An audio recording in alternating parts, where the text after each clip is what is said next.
तो हम लोग आज के क्लास में पढ़ेंगे कि लुई 14वां कौन था।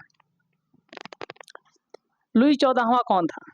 जैसे आप लोग नाम सुने होंगे, बहुत सारे देश का नाम सुने होंगे, जैसे फ्रांस का नाम सुने होंगे, है कि नहीं? जर्मनी का नाम सुने होंगे, ऑस्ट्रिया का नाम सुने होंगे। तो आपको याद रखना है कि ऑस्ट्रिया एक देश है, ठीक है? ऑस्ट्रिया एक देश है। यहाँ की एक राजकुमारी थी। कौन थी? राजकुमारी थी। और उस राजकुमारी का विवाह जो है, इसका नाम क्या था? मेरी अंतुआनेत। नाम क्या था? मेरी अंतुआनेत। क्या नाम था? मेरी अंतुआनेत। अब देखिए, फ्रांस जो है ना, आप लोग नाम सुने होंगे फ्रांस का। अब फ्रांस में है तो वहाँ पर जो है क्रांति हुई, जिसे हम लोग फ्रांसीसी क्रांति के नाम से जानते हैं। और वह क्रांति जो है 1789 में हुआ। कब हुआ? 1789 में क्रांति हुआ। और इसमें जो है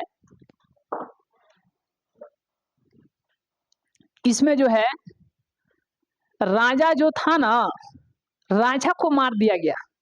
अब यहाँ पर देखिए एक शब्द है जिसका नाम है गिलोटिन।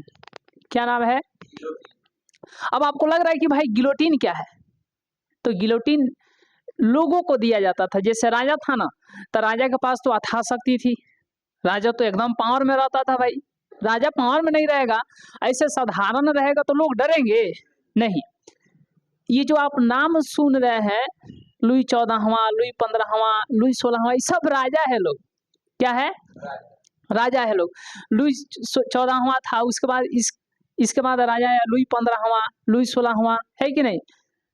लुई 16वां के लोगों ने गिलोटिन दे दिया, जिंदे मार दिया, तलवार से काट दिया। तो लुई 17वां डरे राजा नहीं बना।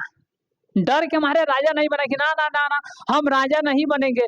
राजा तो लुई 16वां था ही, और इसको लोगों ने मार दिया, ठीक है? और इसी लुई 16वां के समय में फ्रांस में क्रांति हुआ। और वह क्रांति 1789 की क्रांति थी, जिसे हम लोग फ्रांसीसी क्रांति के नाम से जानते हैं। यही लुई 16वां था जिसकी शादी जो है ऑस्ट्रिया की राजकुमारी, जिसका नाम क्या था? मेरी अंतुआनेत। इसी लुई 16वां का शादी किससे हुआ? मेरी अंतुआनेत से हुआ। थोड़ा आवाज से, किससे हुआ? मेरी अंतुआनेत से। किससे? मेरी अंतुआनेत से।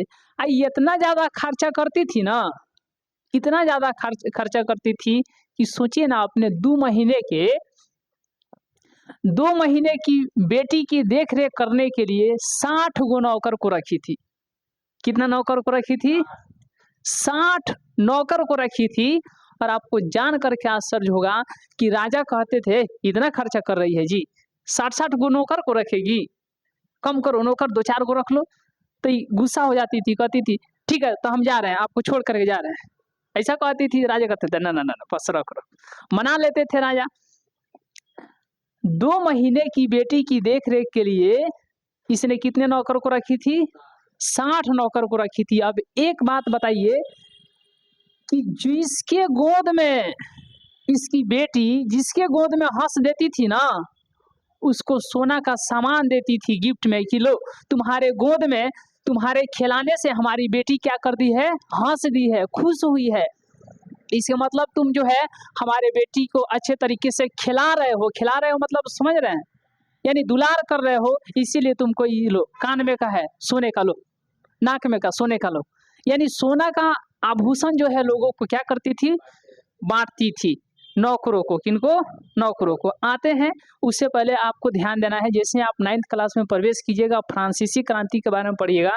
तो देखिए 9th और 10th फ्रांसीसी क्रांति का कुछ सेक्शन है जो कि 9th में पढ़ना है।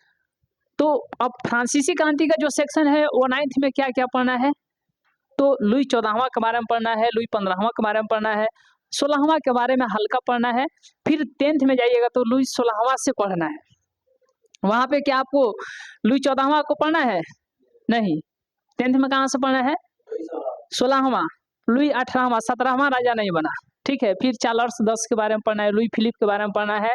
और इसी में एक बहुत प्रचलित व्यक्ति जिसका नाम होगा नेपोलियन, नाम सुने होंगे।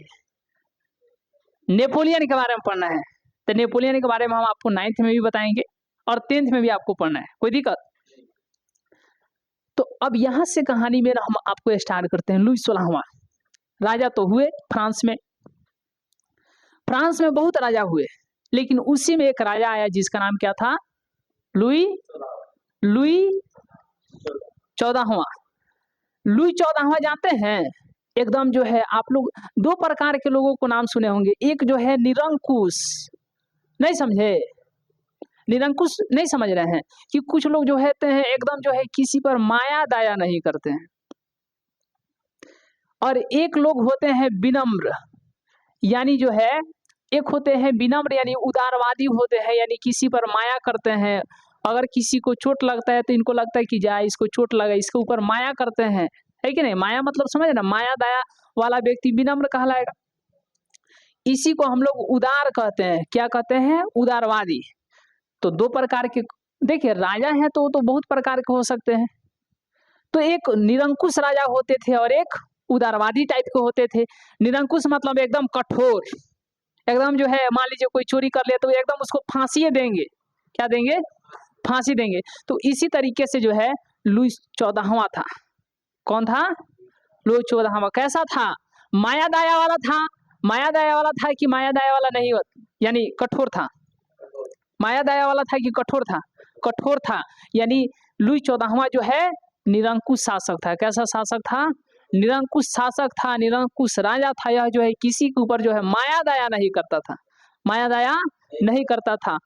और यह इतना ज्यादा कठोर था, यह इतना ज्यादा कठोर था कि कहता था कि मैं ही राज्य हूँ, मैं ही राज्य हूँ, मेरी हर एक बात कानून है।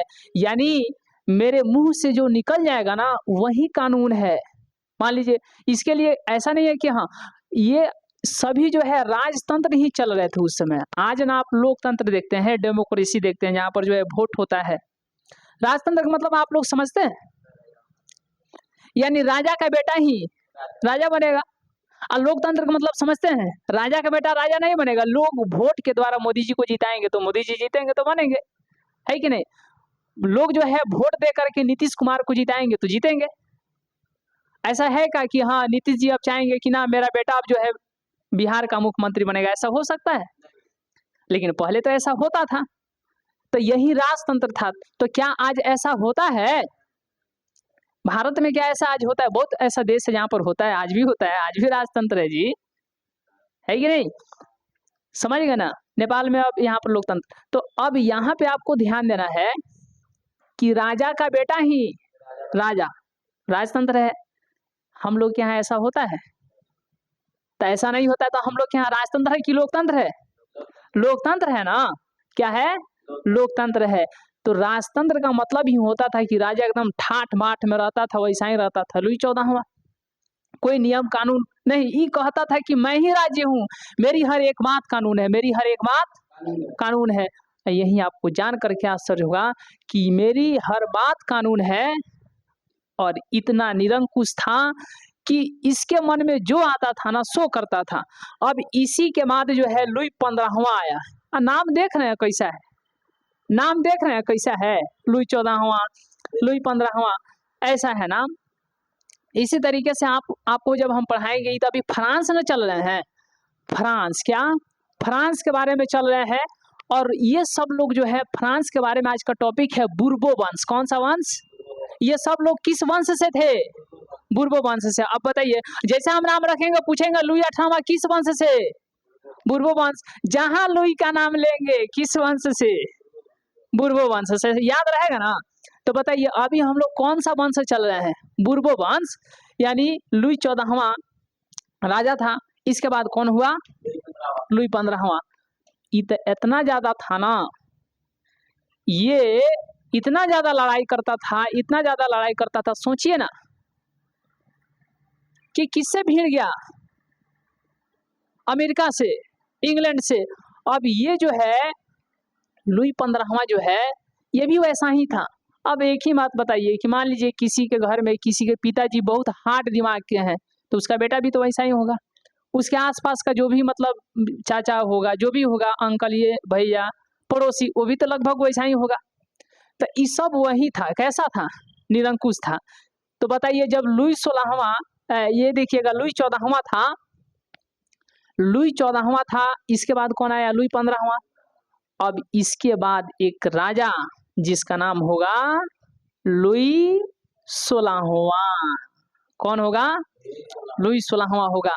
इतना ना ज्यादा लड़ाई किया था लुई 15वां कि 2 अरब लिब्रे का कर्ज हो गया था, किसके ऊपर, फ्रांस के ऊपर। तो ये तो चला गया। अब राजा, अब आप ही बताइए ना कि अभी जो है देश का हम लोग का मान लीजिए प्रधानमंत्री मोदी जी हैं, ठीक है, 4 साल के बाद ही चले जाएंगे। तो लेकिन जितना जो है मान लीजिए इनके ऊपर कर्ज हो गया, तो ये तो चले जाएंगे। अब जो प्रधानमंत्री नया बनेगा तो उसके ऊपर ना कर्ज समझा जाएगा, समझ रहे हैं ना। तो ये तो कर्ज ले लेता, इतना ज्यादा लड़ाई किया, इतना ज्यादा सप्तवर्षीय युद्ध इसी के समय में हुआ। 7 वर्ष तक एकदम युद्ध चला, उसमें इतना ना ज्यादा पैसा लगा, इतना ना ज्यादा पैसा लगा कि कर्ज हो गया। और ये तो चला गया। अब कर्ज कितना का हो गया था, 2 अरब लिब्रे का कर्ज हो गया था। यानी आप लोग समझिए 2 अरब रुपया, ऐसे समझ गए ना। या हम लोग के यहाँ क्या चलता है, रुपया ना। तो अब यहाँ पर आपको ध्यान देना है, ये तो कर्ज बनवा करके चला, कर्ज लेकर के चला गया, कर्ज अपने ऊपर लदवा करके चला गया। लेकिन इसके बाद राजा कौन बना, लुई 16वां। तो कर्ज इसको ना सधाना पड़ेगा। अब यही आपको जान करके आश्चर्य होगा, 2 अरब लिब्रे का कर्ज है। कितना का कर्ज है, 2 अरब लिब्रे का कर्ज है। और इसकी पत्नी भी वैसा ही है, इसका पत्नी भी खर्चालुए है, जिसका नाम क्या है, मेरी अंतुआनेत। या कहाँ की है, ऑस्ट्रिया की राजकुमारी है। अब मान लीजिए ये ऑस्ट्रिया की राजकुमारी है, तो राजकुमार का शादी राजकुमारी से ना होगा। तो ये ऑस्ट्रिया की राजकुमारी थी और लुई 16वां का शादी इसी से हुआ था, जिसका नाम क्या था, मेरी अंतुआनेत। इतना ज्यादा खर्चा करती थी, इतना ज्यादा खर्चा करती थी, इतना ज्यादा खर्चा करती थी कि इसके ऊपर पहले से तो 2 अरब का कर्ज था ही, 2 अरब लिब्रे का कर्ज था, और कर्ज हो गया, और कर्ज हो गया। लुई 16वां सधाए तो सधाए कहाँ से, इसके पास इस चिंता का विषय था। जहां इसको डांटता था, कितना खर्चा कर रही है जी, खर्चा थोड़ा कम करो ना, देख रही है हैला दबा के गए हैं कितना, 2 अरब, और ऊपर से तुम खर्चा करती जा रही हो, और ऊपर से और भी बहुत सारा खर्चा। तो ये ले दे करके यही कहना चाहता था लुई 16वां कि अब कैसा हूं भी कर्ज को सधाने के लिए टैक्स बढ़ाना पड़ेगा। क्या बढ़ाना पड़ेगा, टैक्स बढ़ाना पड़ेगा। अब गिलोटीन को थोड़ा अब हम आपको समझा देते हैं, गिलोटीन क्या है। गिलोटीन होता था कि मान लीजिए कोई जो है राजा के खिलाफ बोला ना, देखिए ये अभी हम सब निरंकुशे में चल रहे हैं, हल्का थोड़ा नॉर्मल था, चार्ल्स 10 थोड़ा नॉर्मल था, लुई 18वां थोड़ा नॉर्मल था, बाकी यही सब 14वां देखिएगा एकदम निरंकुश है, कोई माया दया नहीं। 15वां ये भी वही है, माया दया करने वाला नहीं है। 16वां ये भी वही है, माया दया नहीं कर रहा है। अब एक ही बात बताइए ना कि जब लुई 16वां जो है शासन यानी गद्दी पर बैठा, तो भाई टेंशन था कि इतना कर्ज हम कहाँ से सधाएंगे। इसके लिए बोला कि टैक्स बढ़ा दीजिए। अब टैक्स बढ़ा दीजिए, तो यहाँ पर आप देखिएगा प्रथम वर्ग, द्वितीय वर्ग और तृतीय वर्ग थे। प्रथम वर्ग, द्वितीय वर्ग और तृतीय वर्ग, 3 ठो वर्ग थे। कितने वर्ग थे, पहला, दूसरा, तीसरा। पहला में आते थे पोप, कौन आते थे, जो पूजा पाठ कराते थे, चर्च वर्च में रहते थे, वो जो 1 नंबर में हाई फाई में रहते थे। और दूसरा में आते थे थोड़ा कुलीन उलीन आते थे। और तीसरा में जितना गरीब, मजदूर, श्रमिक, वकील, डॉक्टर, टीचर, सब इसी में आते थे। तो ये कहता था लुई 16वां, कोई बात नहीं, इसके ऊपर टैक्स नहीं बढ़ेगा, इसके ऊपर टैक्स नहीं बढ़ेगा, इसी के ऊपर टैक्स ला दो। अब बताइए ना, इसमें कौन है, गरीब है, गरीब कहाँ से टैक्स देगा, मजदूर है कहाँ से टैक्स देगा, श्रमिक जो रोज कमाता है शाम को खाता है, वो कहाँ से देगा टैक्स, और उसी के ऊपर राजा टैक्स लदवा रहा है। अब देखिए, अब यहीं पर मामला फंसेगा। राजा कहेगा टैक्स लाओ, ये लोग कहेंगे पैसा नहीं है, खाने के लिए हिले नहीं, तो टैक्स कहाँ से दे। तब तो ये लोग लाठी लेकर के निकलेंगे कि नहीं, भीड़ लगाएंगे कि नहीं? राजा को मारना चाहेंगे कि नहीं? राजा को गद्दी पर से उतारना चाहेंगे कि नहीं? हाँ, इसी फेर में क्रांति हो जाएगा। राजा चाहेगा क्रांति रुके, लोग चाहेगा ना एकदम राजा ये बहुत गलत कर रहा है, इसको हटाइए राजगद्दी पर। इसी फेर में 1789 की क्रांति हो गई। इसी क्रांति में जो है आ रहे गिलोटिन समझाने के बाद 1789 की क्रांति में बास्तिल के जेल को ही तोड़ दिया। ये लोगों ने बास्तिल के जेल को ही तोड़ दिया। अब सोच करके देखिए ना कि राजा इतना निरंकुश था कि कोई इसके सामने बोल नहीं सकता था। राजा अगर गलत कर रहे हैं तो हाँ करो करो, कोई नहीं बोल सकता है। राजा सही तो उतना करता ही नहीं था, ज्यादातर गलत है। तो गलत के सामने कोई आवाज उठाया कि गिलोटिन चढ़ा देते थे। मान लीजिए कि लुई सलामा कोई काम कर रहा है, मान लीजिए इसी में से कोई निकल करके आया और कहा है राजा लुई सलामा से, किससे कहा? लुई सलामा से, आप कैसा ये न्याय कर रहे हैं जी महाराज, ये बताइए तो हम लोगों से आप टैक्स ले रहे हैं, इन लोग से काहे नहीं ले रहे हैं? तो राजा बोला इधर आ, लटकाओ जी इसको, गिलोटिन लटकाओ। गिलोटिन का मतलब होता है कि उसका हाथ पैर बांध दिया जाता था और उसके सर को ऐसे झुकवा दिया जाता था, ठीक है ऐसे, और ऊपर से 50-60 किलो का एकदम जो है तलवार गिरता था, सर अलग हो जाता था, धड़ अलग हो जाता था, और इसी को कहा जाता था गिलोटिन। याद रहेगा ना गिलोटिन? गिलोटिन का मतलब क्या समझे कि हाँ हाथ पैर बांध करके गर्दन को काट दिया जाता था। यही क्या है, ये बहुत लोगों को गिलोटिन चढ़ा दिया। कौन? लुई सलामा। और लोगों ने क्रांति होने के बाद 1789 के जब क्रांति हुआ तो क्रांति के बाद बोला ये बहुत लोग का गिलोटिन चढ़ाया है। कौन? लाओ इसी को पकड़ के गिलोटिन चढ़ा दे। तो इसी का भी गिलोटिन चढ़ा दिया गया। कौन कौन चढ़ा दिया गया? माने किसने चढ़ाया? जानता है किसको? लुई सोलहवां को। किसको? लुई सोलहवां को। तो इस तरीके से जब आप 1700 फ्रांसीसी क्रांति 1789 की फ्रांसीसी क्रांति पढ़िएगा तो अब धीरे धीरे जो है अब यहाँ तक जो है 9th वाला सेक्शन खत्म हो जाएगा। समझ गए ना? तो 1789 की क्रांति अब यहाँ से हम स्टार्ट करते हैं कि देखिए हुआ कि यहाँ पर आपको ध्यान दें प्रथम वर्ग, द्वितीय वर्ग और ये तृतीय वर्ग। सभा एक हुआ, सभा में बुलाया गया तो राजा बोला, राजा अब देखिए अक्सर जब टैक्स बढ़ाया जाता था ना तो टैक्स में ये होता था कि इन दोनों के ऊपर उतना टैक्स नहीं लगता था। मानते हैं कि इन दोनों के ऊपर 1-1 रुपया टैक्स लगा तो इसके ऊपर 10 रुपया का टैक्स लगता था। भाई सिंपल सा बात है, अगर टैक्स लगाना है तो एक ऊपर 10 रुपया लगाइए, इसके ऊपर भी 10 रुपया लगाइए, इसके ऊपर भी 10 रुपया लगाइए। ये कौन सा आप न्याय कर रहे हैं कि इसके ऊपर टैक्स 1 रुपया, इसके ऊपर 1 रुपया, हम लोग के ऊपर 10 रुपया? एकदम जो है ये आवाज उठाएगा, एकदम हल्ला करेगा, लड़ाई करेगा कि नहीं करेगा? अब यही हुआ, ये लोग कहता था कि नहीं नहीं सभी किसी के ऊपर जो है आप जो है टैक्स बराबर कीजिए ना, इक्वल कीजिए, इक्वालिटी लाइए, समानता कीजिए, आप तो भेदभाव कर रहे हैं। तो राजा उठा करके क्या करता था? गिलोटिन दे देता। तो इसमें से डरे कोई बोलता भी नहीं था, करेगी जाने दो भले लदा रहे लदाने दो, हमको नहीं चढ़ना है गिलोटिन। डरे कोई आवाज नहीं उठाता था। लेकिन जनता कितना दिन तक बर्दाश्त करेगी भाई? जनता कितना दिन तक सहेगी? हुआ कि एक जो है मीटिंग होगा, एक मीटिंग होगा और उस मीटिंग में जो है प्रथम वर्ग भी आएंगे, द्वितीय वर्ग भी आएंगे, तृतीय वर्ग भी आएंगे। राजा टैक्स लेता था ना इन लोगों से कम और इससे ज्यादा, तेपरो जो है कर्ज का भरपाया नहीं होता था। तभी जो है कर्ज का भरपाया नहीं होता था, कर्ज सद ही नहीं पाता था। तो राजा बोला कि एक मीटिंग बैठाओ, ये सब बहुत हो गया, सभी किसी के ऊपर अब जो है डबल टैक्स ला देंगे। प्रथम वर्ग वाला खुश है कि ये तृतीय वर्ग के ऊपर और टैक्स बढ़वाएंगे, ठीक है, और द्वितीय वर्ग के ऊपर हल्का टैक्स बढ़वाएंगे। ये कौन सोच रहा है? फर्स्ट, ठीक है, मीटिंग होने वाला है, समझिए कल मीटिंग होने वाला है। तो प्रथम वर्ग वाला क्या सोच रहा है कि इसके ऊपर क्या करेंगे, राजा को कैसा चढ़वा बढ़वा करके इसके ऊपर जो है ज्यादा टैक्स लदवा देंगे, सबसे ज्यादा इसके ऊपर टैक्स लदवा देंगे। ये कौन सोच रहा है? प्रथम वर्ग वाला। और द्वितीय वर्ग वाला सोच रहा है कि अरे हम लोगों को थोड़ा बहुत राजा छूट दिए हैं तो हम लोग अपना जो है छूट को और ज्यादा बढ़वा लेंगे, यानी हम लोग अपने ऊपर टैक्स कम लदवाएंगे, इसके ऊपर तनिक टैक्स थोड़ा ज्यादा बढ़वा देंगे, इसके ऊपर फुल चार्ज यानी इसके ऊपर खूब ज्यादा टैक्स लदवाएंगे। ये कौन सोच रहा है? द्वितीय वर्ग। तृतीय वर्ग सोच रहा है कि हम लोगों के ऊपर तो एकदम पहले से ज्यादा कर्ज है, अपने ऊपर टैक्स कम लदवाएंगे और कहेंगे राजा इन दोनों के ऊपर जो है ज्यादा ज्यादा टैक्स ला दिए, क्योंकि ये लोग बहुत दिन से कम कम टैक्स दे रहा है। ये कौन सोच रहा है?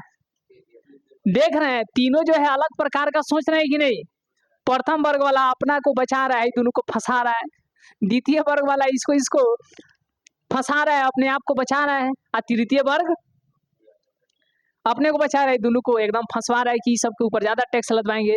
अब राजा सोच रहे हैं कि ना, राजा कुछ और ही सोच रहे थे। क्या सोच रहे थे कि ना तीनों के ऊपर जो है एकदम डबल डबल टैक्स ला देंगे। अब बताइए इस सभा होने वाला है और 3 प्रकार के विचार हैं। तीनों प्रकार के विचार अलग अलग हैं कि एक हैं? तो ये तीनों प्रकार के विचार अलग अलग हैं, तो टकराएंगे कि नहीं? इस संसद में हल्ला होगा कि नहीं? होगा ना। हल्ला होगा तो लड़ाई होगा कि नहीं? ऐसा ही हुआ। तृतीय वर्ग वाले नहीं मान रहे थे, कहते हम नहीं मानेंगे। सबसे ज्यादा संख्या इन्हीं का था। मजदूरी वाले भी थे, डॉक्टर थे, वकील थे, आप देखिएगा तो गरीब थे, श्रमिक थे, सब तो इसी में थे। मजदूर मजदूर मजबूत ना होता है, एकदम जो है लोहा की तरह ठोक पीट के शांत कर देगा। बताइए ना, हथौड़ी चलाता है, कुदाली चलाता है, लोहा सब कुछ तो चलेबे करता है। ये लोग खाली बैठ के एकदम आराम से रहता है। तो बताइए इन तीनों में मजबूत कौन है? हैं? तृतीय वर्ग। कौन वर्ग? एकदम जो है इनकी जनसंख्या भी, तो ठोक पीट के तो राजा को शांत करेगा ना। इसी में हल्ला हुआ और इसी में से तृतीय वर्ग बाहर निकल गए। बोले कि हम इस मीटिंग में नहीं मानेंगे, इस मीटिंग को सक्सेस हम नहीं मानेंगे, क्योंकि हमारे ऊपर ज्यादा कर्ज लादा जा रहा है, हम इस बात को नहीं मानेंगे।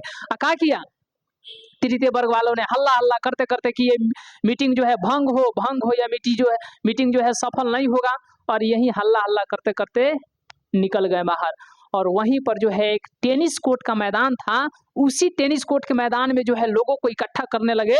ये तृतीय वर्ग वाले बोले कि अब जो है राजा के खिलाफ जो है आंदोलन होगा। ये राजा ठीक नहीं कर रहा है, हम लोग को इतना दबा करके रखा है, ये राजतंत्र नहीं होगा।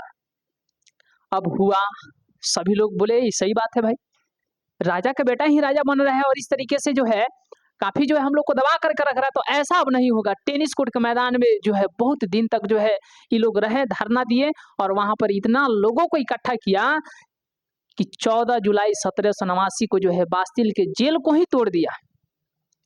बास्तिल के जेल को तोड़ना राजा को हराने के बराबर था। बास्तिल के जेल को तोड़ना राजा को हराने के बराबर था। बास्तिल का जेल जब टूट गया तो राजा ऑटोमेटिक हार गया। एकदम जो है, जो राजा पहले शेर बन करके बैठता था लुई सलाम, एकदम अब जो है एकदम जो है गाय बन गया है, एकदम आराम से डेराइल है अंदर अंदर। कौन? क्या अब लगता है जानता हमको भी मारेगी, चूंकि अपना पूरा फोर्स लगा दिया था। कहाँ? बास्तिल के जेल के पास जो है पूरा फोर्स लगा दिया था। उसमें से तृतीय वर्ग वाले जो थे ना, अरे तृतीय वर्ग के साथ बहुत सारे लोग आ गए है कि नहीं, इनका साथ देने लगे। तो जो वहां की फ्रांस की जनता थी, इसमें से ऐसा नहीं है कि बास्तिल का जेल ऐसे तोड़ दिया गया, इसमें से बहुत सारे लोग मार दिए गए। राजा का तो सेना मारा ही गया, इसमें से भी बहुत सारे लोग मार दिए गए। अब आए किसके पास? लुई सोलहवां के पास। बोले अब इसको लगता था कि बास्तिल के जो जेल को तोड़ करके आया तो हमको भी मार देगा, एकदम साफ गाय बना हुआ है। तो आए यहाँ पर जनता ही बोली, उसी में के 1-2 आदमी हेड ना होता है। मान लीजिए कोई सभा सोसाइटी होता है तो उसमें के 1-2 गो हेड होता है ना, तो बोला कि चिंता मत कीजिए राजा, आप राजा ना है, हम आपको नहीं मारेंगे। हाँ इतना जो है आप राजा हम आपको बनाएंगे, लेकिन जैसा जैसा हम लोग नियम कहेंगे उस तरीके से आप चलिए, ठीक है। लोग राजतंत्र रखिए लेकिन संवैधानिक राजतंत्र रखिए, हम जो कह रहे हैं वैसा नियम बनाइए। खाली आप अपने फायदे के बारे में महाराज सोचते हैं, हम लोग का ध्यान नहीं रखते हैं। तो लुई सलाम बोला, ये तो अंदर अंदर डरा हुआ था ना भाई कि मार देगा है। ये बोला ठीक है जो तुम कहोगे वही हम मानेंगे। तो अब यहाँ पर देखिएगा तो धीरे धीरे फ्रांस में जो है संवैधानिक राजतंत्र आ गया, यानी कि राजतंत्र है बट वहां पर जनता की सहमति के साथ है। राजा अब चाह करके सब कुछ कर लेगा बिना मर्जी, बिना जनता की मर्जी के बगैर नहीं ना। तो वहां पर राजतंत्र है लेकिन कैसा है? संवैधानिक है। कैसा है? संवैधानिक है। तो अब धीरे धीरे ऐसा ही शासन चला। तो ऐसा ही हुआ, फिर जो है अपना कुछ ये मन बढ़ोई करने लगा। कौन? लुई सोलहवां। तो लोगों ने धक्का करके लटका दिया। कहाँ? गिलोटीन। क्या दे दिया? गिलोटीन। अब इसी के बाद जो है धीरे धीरे देखिएगा तो लुई 17वां से पूछा गया राजा बनिएगा? तो बोला ना हम नहीं बनेंगे, हम देख लिए लुई 16वां को। तो बात बीत गया, लुई 17वां राजा नहीं बना। तब उसके बाद आया लुई 18वां, उससे पूछा गया राजा बनोगे? तो बोला हाँ बनेंगे। तो बताइए, तो लुई 16वां उसके बाद लुई 18वां ना आया। अब आप ही से हम कहेंगे कि आप अपने दादाजी को देखे हैं? तो कहिएगा कहाँ हम बढ़िया से देखे, उनका बचपन नहीं देखे हैं। हैं? कहा जाएगा पिताजी को देखे हैं? तो है पिताजी से डरते हैं जी, पिताजी तो उनको देखबे किए हैं। तो ई ददे ना हुआ लुई 16वां किसका? तो वही यानी लुई 16वां का मृत्यु को कौन किसने अच्छे तरीके से सुना था, देखा था? लुई 17वां, इसीलिए वो डरे राजा नहीं बना। लुई 18वां के समय तो बात काफी पुराना हो गई थी ना, इसीलिए फिर जो है लुई 18वां राजा बन गया। लुई 18वां वो ठीक ठाक शासन किया, सब जनता को मिला करके चला, ठीक है। उसके बाद जो है चार्ल्स दसम आया। कौन आया? चार्ल्स दसम। वो भी जो है ठीक ठाक लगभग चल रहा था। अब इसी में जो है जुलाई 1830 की क्रांति आएगी, फिर जो है 1900 फिर जो है 48 की क्रांति आएगी, समझ रहे हैं ना। तो इसी में आएगा एक व्यक्ति का नाम है नेपोलियन। क्या नाम है? नेपोलियन। अब यहाँ पर जो है डायरेक्टरी शासन चल रहा है। हम आपको बताएं राजतंत्र, राजतंत्र से फिर आपको क्या बताएं? संवैधानिक, डायरेक्ट लोकतंत्र नहीं। जब नेपोलियन आया ना तो बोला, उस समय जो है डायरेक्टरी का शासन चल रहा था, नेपोलियन जो है एकदम जो है लड़ाई उड़ाई करने में एकदम उसके पास सब चीज था। और जब वो बोला, जब वो डायरेक्टर के एक पद पर वो बैठ गया नेपोलियन, तो बोला कि सुनिए, अब फ्रांस में ऐसा होगा, फ्रांस में अब ऐसा शासन होगा। क्या चाहिए आप लोग को? समानता चाहिए ना, हम सब लोगों को समानता के साथ, समानता की नजर से देखेंगे। लोगों ने कहा वाह, क्या राजा मिला है, क्या राजा मिला है नेपोलियन। कौन? नेपोलियन। तो अब लोगों ने पूछा, नेपोलियन बोनापार्ट, ठीक है, दो प्रकार के हैं, एक नेपोलियन बोनापार्ट है और एक नेपोलियन द्वितीय है। कौन है? समझ गए ना। तो बाद में आएंगे, नेपोलियन बोनापार्ट पहले। तो लोगों से पूछा नेपोलियन कि आप लोग क्या चाहते हैं, समानता चाहते हैं ना? तो हमारे शासन में सब किसी को समानता रहेगी। लोगों ने बोला क्या बात है। फिर नेपोलियन बोला आजादी, एकदम सब कोई स्वतंत्र है, एकदम हमारे शासन में सब कोई स्वतंत्र रहेगा, किसी को इस चीज का जो है हम दबा करके नहीं रखेंगे। लोगों ने कहा वाह, ये क्या राजा मिला है। उसके बाद बोला कि सारे देश के लोग जो है आपस में बंधु रहेंगे। तो सबसे पहले समानता, स्वतंत्रता और बंधुता की बात किसने किया? नेपोलियन ने। किसने? तो अब बताइए, फ्रांस का राजा कौन बनेगा? एकदम जो है फ्रांस को सिस्टमेटिक वे से चला रहा है। अब देखा लोग कि वाह, फ्रांस में तो कोई दिखते नहीं है जी। तो इसके आसपास के जो देश था वो देखा, फ्रांस में महाराज देख रहे हैं कितना अच्छा शासन चल रहा है। आसपास का देश कह रहा है, हाई मानते हैं इसके आसपास का देश है, कह रहा है फ्रांस में देखिए ना कितना अच्छा शासन चल रहा है। तो लोगों ने कहा कैसा शासन चल रहा है? तो वहां का जो राजा आया है ना, जो वहां का राजा बना है, वो सभी लोग को जो है एकदम समानता की नजर से देखता है, सभी किसी को जो है स्वतंत्रता की नजर से देखता है, सभी किसी को स्वतंत्रता है, सभी किसी को बंधु यानी बंधुता की दृष्टि से रहने को कहता है। तो यही लोग सुना, बगल वाला देश सुना कि वाह, फ्रांस में ऐसा है कि सब एकदम समान है, सब एकदम स्वतंत्र है। तब तो उसको अपने तरफ बुलाने लायक है जी, ऐसा लोग कह रहे हैं। तो यहाँ के राजा बोला नेपोलियन से, महाराज आप फ्रांस में तो सब बीमारी ठीक करिए दिए हैं, आप अपने देश में अच्छे तरीके से शासन कर रहे हैं, ये हमारा यहाँ का जो राजा है ना ऊंच नीच करते रहता है, आइए ना थोड़ा इसको पीट पाट के ठीक कीजिए। नेपोलियन बोला हाँ ऐसा बात है, तो एकदम हम आ जाएंगे तो इसको ठीक करिए देंगे। तो नेपोलियन गया, यहाँ के राजा से लड़ा और वहां के राजा से लड़ करके इस क्षेत्र को जीत करके मिला लिया अपने में। फिर ही बगल वाला देखा, बोला है महाराज है ना, आ गए, हमरो यहाँ आ जाइए। सब कोई बारी बारी से न्योता दे दे करके नेपोलियन को अपने अपने देश में बुला रहा है। काहे लिए? समानता, स्वतंत्रता और बंधुता के लिए। और सभी देश में बारी बारी से जाते हैं कौन? नेपोलियन। कौन जाते हैं? और सभी देश को जो है जीत जीत करके, सभी क्षेत्रों को जीत जीत करके वहां पर अपना शासन करते हैं, सारा का सारा ठोक पीट के शांत करके समानता, स्वतंत्रता, बंधुता की बात करते हैं। और इस तरीके से देखते देखते आप यूरोप महादेश का नाम सुने होंगे, आधा यूरोप को जीत लिया था, आधा यूरोप को ही जीत लिया था। कौन? नेपोलियन। कौन? और पूरा आधा यूरोप पर शासन करता था। कौन? नेपोलियन। समझ रहे हैं? और इस तरीके से जो है फ्रांस में ये शासन चला है। फिर जो है नेपोलियन रुका नहीं है, इतना बड़ा देश का नाम सुने होंगे, रूस का नाम सुने हैं, एकदम रूस को पीटने के लिए 5 लाख का सेना लेकर के चल दिया है। कौन? नेपोलियन, रूस को ठीक करने के लिए, समझ रहे हैं। तो इस तरीके से आप देखें नेपोलियन। आप फ्रांस वाला जो आप देखें बुर्बो वंश, लुई 14वां, 15वां, 16वां, है कि नहीं, 18वां, चार्ल्स 10वीं। तो ये आपको क्लास में आपको ध्यान देना है कि फ्रांस की क्रांति, ये हम लोगों को मेन समझना है। तो समझे ना कि फ्रांस की क्रांति 1789, बास्तिल का जेल का पतन, और लुई 16वां की पत्नी है मेरी अंतुआनेत। अब क्वेश्चन पूछेगा आपसे कि मैं खर्चालू के नाम से किसे जाना जाता है? मिसेज खर्चालू के नाम से किसे जाना जाता है? ये इतना ज्यादा खर्चा, क्वेश्चन है जी। हाँ सर, क्वेश्चन है कि क्वेश्चन पूछेगा कि मिसेज खर्चालू के नाम से किसे जाना जाता है? तो मेरी अंतुआनेत इतना ज्यादा खर्चा करती थी, इतना ज्यादा खर्चा करती थी कि इसे मिसेज खर्चालू कहा गया। क्या कहा गया? मिसेज खर्चालू। तो ये टावर धर रहा है ना। तो इस तरीके से आप देखें कि हाँ एकदम जो है लुई 16वां। अब फ्रांस की क्रांति इसी के समय, फ्रांस की क्रांति जो हुई लुई 16वें के समय में हुई। अब काहे लिए हुई बता दिए ना। एकदम कर्ज बढ़ गया था, कर्ज सधाने के चक्कर में इसका पत्नी वही में खर्चा कर रही थी। खर्चा कर रहा था ये लोग, शोषण कर रहा था किसका?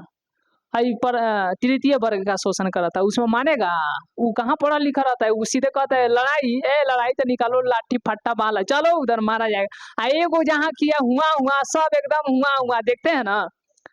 तो इस तरीके से आप देखें कि 1789 की फ्रांसीसी क्रांति हुई। और इससे आगे हम लोग फिर अगले क्लास में देखें। ठीक है फिर, दैट्स गुड फॉर टुडे।